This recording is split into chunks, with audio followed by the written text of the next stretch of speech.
وہ چاہے تو کن کہہ کر دین نافذ کر دے. کیا ساتوں آسمانوں پر اللہ تعالیٰ کی حکومت قائم نہیں ہے؟ کیا کوئی ایک فرشتہ نافرمان ہے؟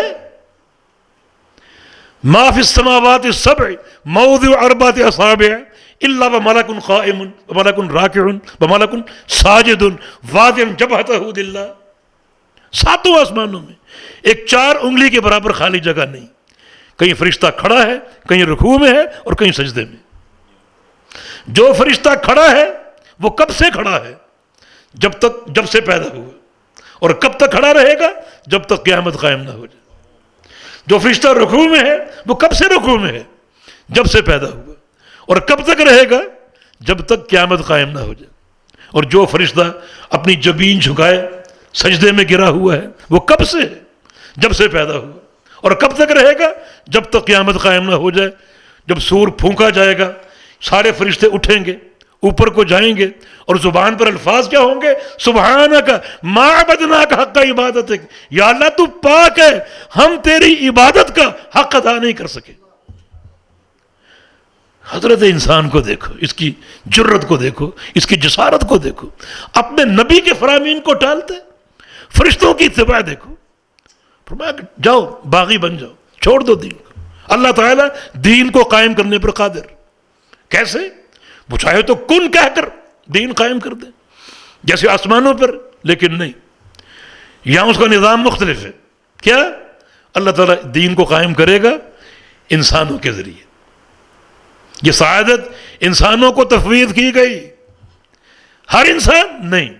بقوم، ایک ایسی قوم یحبہم ویحبونہ، جس قوم کو اللہ سے محبت ہو اور اللہ کو اس قوم سے محبت ہو.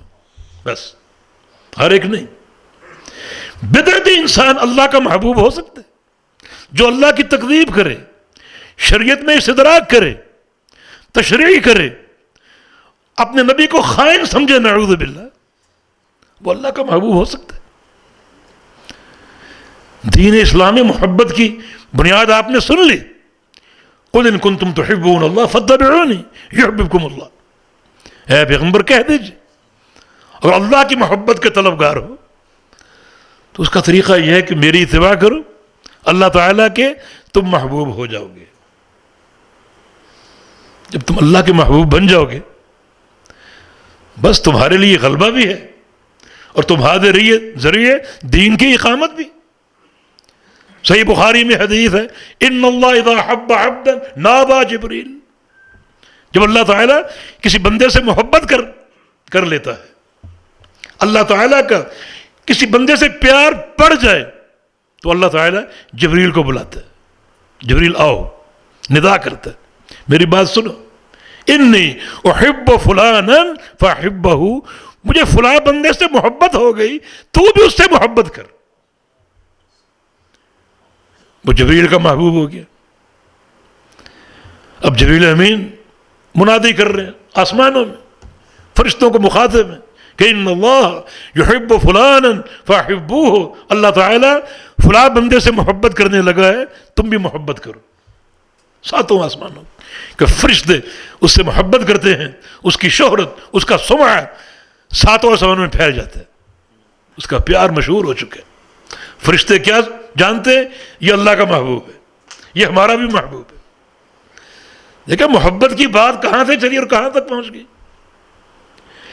اللہ تعالیٰ کی محبت کا ثمرہ کیا ہے؟ ساتوں آسمانوں میں اس کا پیار پھیل چکا ہے. اور محبت کے حصول کا ذریعہ کیا ہے؟ ایک ہی، وہ اللہ کے پیغمبر کی اتباع ہے. اور فرمایا کہ ثم یوضع له القبول فی الارض، پھر اس کا پیار ساتوں آسمانوں میں پھیل کر پھر زمین پہ اترتا ہے. اور اللہ رب العزت زمین والوں کا بھی اسے محبوب بنا دیتا ہے. پھر وہ زمین والوں کا محبوب بن جاتا ہے. آپ کہیں گے کیسے؟ کیا محمد الرسول اللہ صلی اللہ علیہ وسلم ابو جہل کے محبوب تھے؟ نہیں تھے. تو پھر پیار کیسے پھیل گیا زمینوں پر؟ ابو لہب، عتبہ، شیبہ، ولید اس کے محبوب تھے؟ نہیں تھے. مگر فرمایا کہ سب کا محبوب ہو جاتے. یہ کیا ہے؟ یہ ہے کہ یہ لوگ گنتی کے قابل ہی نہیں. سب کا محبوب، درختوں کے ایک ایک پتے کا، پانی کے ایک ایک قطرے کا، زمین کا، آسمانوں کا، سب کا محبوب ہے.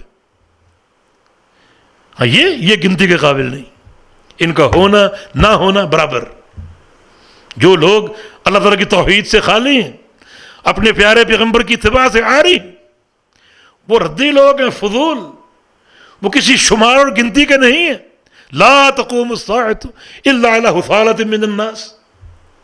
قیامت قائم ہوگی کیسے لوگوں پر؟ ردی لوگوں پر. لا تقوم الساعة حتى لا يقال في الارض اللہ اللہ. اس وقت تک قیامت قائم نہیں ہوگی جب تک زمین کی پشت پر ایک شخص بھی صحیح معنی میں اللہ کو ماننے والا ہوگا. جب وہ بھی نہ رہا تو قیامت قائم ہو جائے گی. سارے فضول لوگ، حثالہ، لا تقوم الساعة الا على شرار الناس، بدبخت لوگ. تو یہ لوگ کسی گنتی کے قابل ہی نہیں. اور دوسری بات یہ بھی ہو سکتی ہے کہ ایک وقت آئے گا ان کو ماننا پڑے گا. آج قبروں میں ابو جہل کو، ابو لہب کو جوتے پڑ رہے ہیں تو افسوس نہ کر رہے ہوں گے کہ کاش ہم نے اللہ کے پیغمبر کی غلامی قبول کر لی ہوتی اور کلمہ پڑھ لیا ہوتا. اللہ ولی الذین آمنوا یخرجهم من الظلمات الى النور